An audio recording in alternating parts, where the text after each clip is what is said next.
Okay, friends and neighbors, this is a Traynor bass amp. Does that say? Bloc80B? Bloc80B, okay. Now, I was told that it didn't work and all it did was make a horrible loud sound. And, well, it's working for me, but it didn't do that at first. I initially turned it on and it was silent. And then it started making a really icky crackling noise. And I mean, it's really, really loud. You can hear it when I turn the volume pot, it makes crackling. But if you get down to the bottom of the volume pot, yeah, the bottom of the volume pot, this thing leaves out a nasty, nasty, nasty roar that's enough to make you wet the bed.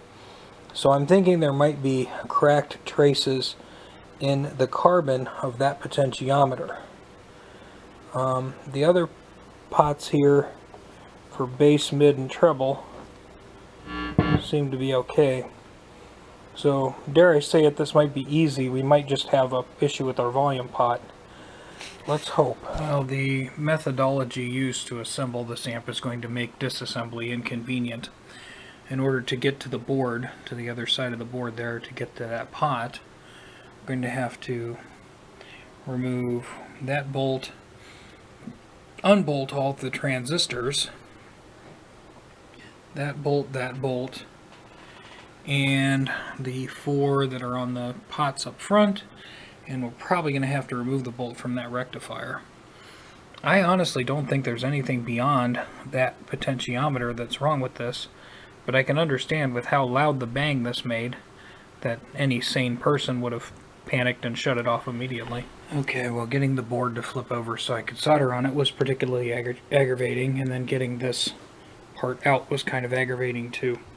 I believe this to be a 1 mega ohm audio pot, but measuring it, it's giving some strange results.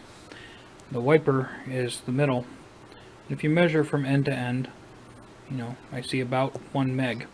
So, you know, put it, I don't know, close to the bottom. One side should measure a meg, the other side should measure 0. Roll it the other way, and again, one side. So if you put it in the middle, each side should measure about 500K. And it's certainly not doing that. It seems like the side that is supposed to drain the signal to ground when the volume is turned down. You turn the volume down, you know, we should have essentially a meg ohm on one side and nothing on the other.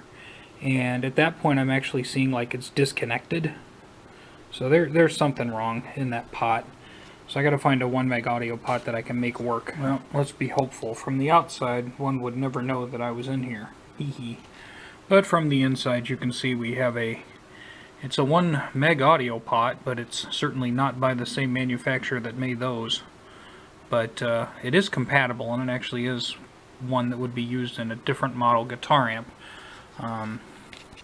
Parts for vintage Fenders and modern Fenders and Marshalls and Vox and Peaveys sometimes are available.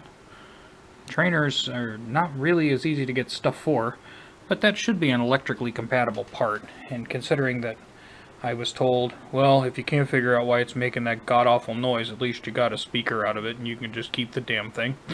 I would say if this works, again, we're going to test it. If this works okay and we don't get the thunder noise anymore, we'll call it good.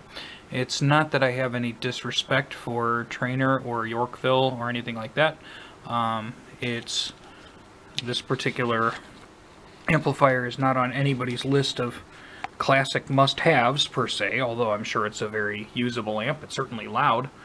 So, you know, we're just trying to get it usable so somebody can use it. Okay, so it's put back together, and you, the end user, would be none the wiser just looking at it this way, that the pot had been changed unless you decided to pull the knobs off. Being down at the 0 here yields no thunderous noise. And the thunderous noise was actually worse before I turned the camera on. In fact, it really scared me out of my britches. If I turn the volume all the way up, I get a little bit of amplifier hum, you know, because it's picking up noise. Let's just make sure that it makes a signal. Okay, so let's try this scene again. I was saying that the high and low inputs on here refer to the gain of the amplifier. Sometimes you'll see things labeled active and passive, which refer to the gain of the instrument that you're putting in, but high gain is the louder of the two inputs. And I'm not getting really any significant cracklage out of any of the other potentiometers. So I think that's all this thing needed to come back to life. So I suppose I should go find the tripod and play something. Okay, this is probably going to be too loud for the camera, because it always is.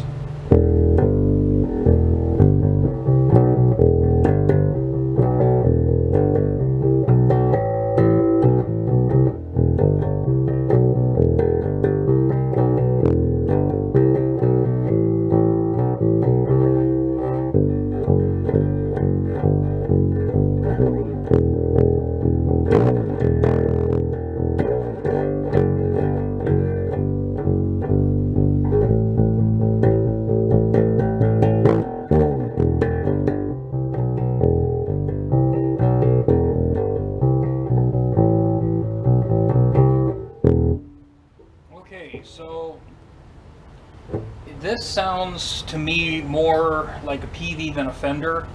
When it comes to bass amps, Fenders are extremely scooped out in the mid-range, and this is not. I think it would probably make a good amp to monitor yourself. We're only running at like 15% power. This thing is really, really loud. I think it's pretty usable, and I think I'm glad I saved it. So, hooray for whatever we say hooray for. Alright, bye.